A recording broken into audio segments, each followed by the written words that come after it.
안녕하세요 여러분, 하울입니다. 오늘은 자존감과 인간관계에 대한 이야기를 해보려고 하는데요. 저는 주변에 긍정적이고 좋은 느낌을 주는 사람이 많을 때나 또 그들이 제게 혹은 제가 그들에게 힘이 되어주고 있다고 느낄 때 스스로 행복하다는 생각을 하곤 합니다. 반대로 자주 자기 비하를 하거나 냉소적인 말을 많이 하시는 분들 사이에 있을 땐 정신적으로 힘들어져서 더욱 빨리 지치곤 합니다. 여러분들은 어떠신가요? 자, 지금부터 제가 데일 카네기 인간관계론을 읽으며 개인적으로 생각해본 행복한 삶을 위해 피하면 좋은 자존감 낮은 사람들의 특징에 대해 한번 이야기해보는 시간을 가져보도록 하겠습니다. 첫 번째 특징입니다. 자기 얘기만 한다.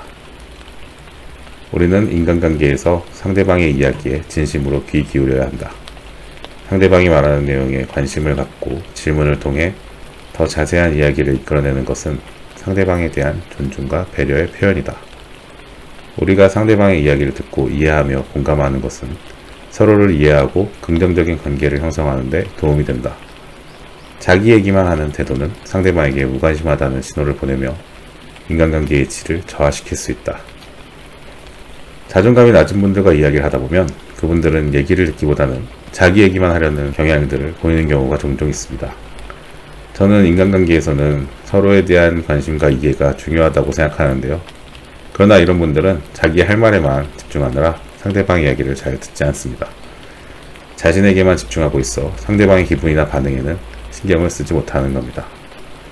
이런 분들은 심지어 조금만 지루한 티를 내거나 하면 쉽게 상처받거나 굉장히 공격적인 반응을 보일 때도 있습니다. 정말 피곤한 유형이죠. 두 번째 특징입니다. 타인에 대한 뒷담화를 습관처럼 한다. 우리는 타인에 대한 뒷담화를 지향해야 한다. 뒷담화는 상대방에 대한 존중과 신뢰를 훼손시키는 행동이며 인간관계에 부정적인 영향을 미칠 수밖에 없다. 대신에 우리는 상대방의 장점과 긍정적인 면을 강조하는 말을 선택해야 한다.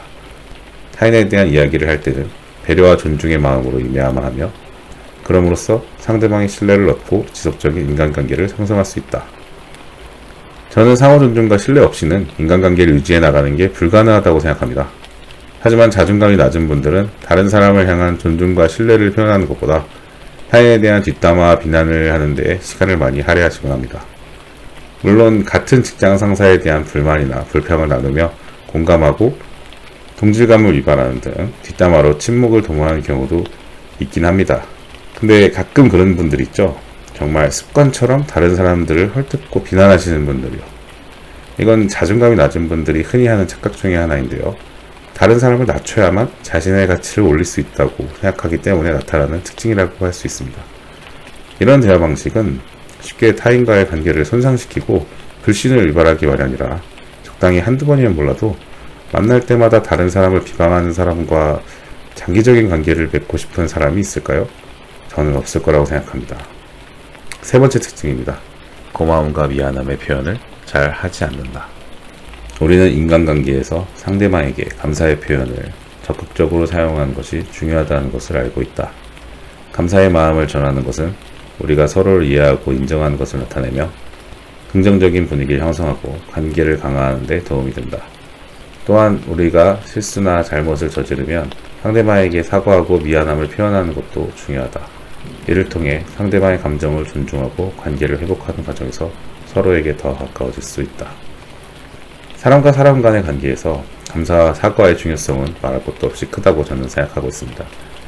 그러나 자존감이 낮은 분들은 다른 사람에게 고마움이나 미안함을 표시하는데 어려움을 겪곤 합니다.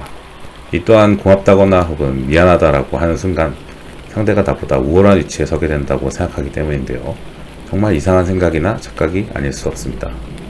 저는 미안함이나 고마움을 잘 표현하지 않는 사람과는 뭔가 일방적인 관계라는 느낌이 계속 들어서 결국은 자연스럽게 거리를 두게 되더라고요. 물론 좋은 인간관계를 위해서는 좋은 말을 많이 하는 것보다 나쁜 말을 많이 하지 않는 것이 더 중요할 수 있다는 생각에는 저도 동의합니다. 하지만 감사나 사과의 말처럼 꼭 표현해야만 하는 말도 있다는 것이 저의 생각입니다. 자, 그럼 반대로 곁에 두면 좋은 자존감이 높은 사람의 대표적인 특징에 대해서도 한번 이야기해 볼까요? 첫 번째 특징으로 긍정적인 자기 이미지를 가지고 있다는 겁니다. 자존감이 높은 분들은 자신의 강점과 능력을 인식하고 자신의 성공과 성취를 자랑스러워하곤 합니다. 또 이러한 사람들은 자신감을 불어넣는 긍정적인 언어를 자주 사용하고 자신뿐만 아니라 주변까지 격려하고 지지하곤 합니다. 같이 있으면 정말 기분이 좋아지는 사람들인 것 같습니다. 특히 도전적인 상황을 맞닥뜨렸을 때 쉽게 포기하거나 좌절하지 않고 자신의 능력과 가능성을 믿고 도전하는 모습을 보이는 것도 이런 사람들의 대단한 부분이죠. 그리고 이런 사람들은 자기 평가에도 의외로 현실적인 판단을 하곤 합니다. 자신의 약점을 인정하고 발전시키는데 열린 자세를 가지고 있기 때문에 지적을 받았을 때에도 긍정적인 태도로 성장과 발전을 이루어내곤 합니다. 두 번째 특징은 실패를 두려워하지 않는다는 겁니다. 자존감이 높은 사람들은 실패를 부정적인 경험이 아닌 성장의 기회로 받아들입니다. 이런 분들은 실패를 겪더라도 자신을 비하하거나 좌절하지 않습니다. 오히려 실패의 원인을 분석하고 얻은 교훈을 통해 자기 발전을 이루려고 노력하는 모습을 보입니다. 그들은 실패를 성공에 이르는 여정의 한 부분으로 인식하고 지속적인 노력과 학습을 통해 성공을 이루어낼 수 있다고 믿고 이를 실천하곤 합니다. 이러한 태도로 인해 자존감이 높은 분들 중에는 자신의 잠재력을 최대한으로 이끌어내서 실패를 성공으로 이끄는 역량을 갖추게 되신 분들도 많습니다. 세 번째 특징으로 타인에게도 긍정적인 태도를 보인다는 것입니다. 자존감이 높은 사람들은 다른 사람들의 성공을 바라볼 때 진심으로 축하하고 격려하며 타인의 장점과 성과를 인정하는 모습을 보입니다.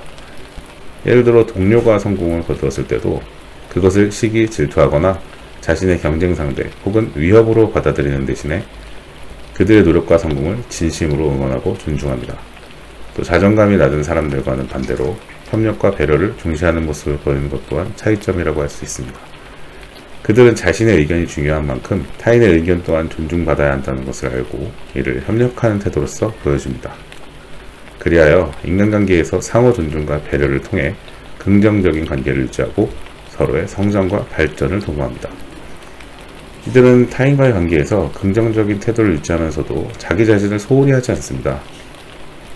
그들은 자기 존중과 타인에 대한 긍정적인 태도를 균형 있게 유지하는 법을 알고 좋은 관계를 구축하고 유지하는 것이 얼마나 중요한 일인지 잘 알고 이를 지켜나가려 노력합니다.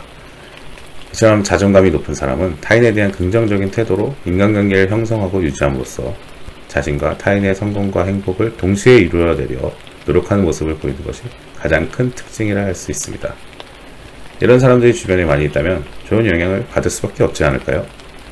물론 우리 스스로도 주변인들에게 좋은 영향을 주는 사람이 되려고 노력해야겠습니다. 지금까지 데일 카네기의 카네기 인간관계론을 참고하여 정리해본 인간관계에서 피해야 할 자존감이 낮은 사람의 특징과 곁에 두면 좋은 자존감이 높은 사람의 특징이었습니다. 지금 이 순간에도 가족, 직장, 친구, 연인 등 인간관계에 대한 고민으로 잠 못 이루시는 분들이 많으실 거라고 생각되는데요. 그런 분들께 조금이나마 도움이 되셨기를 바라며 이만 영상 마치도록 하겠습니다. 감사합니다.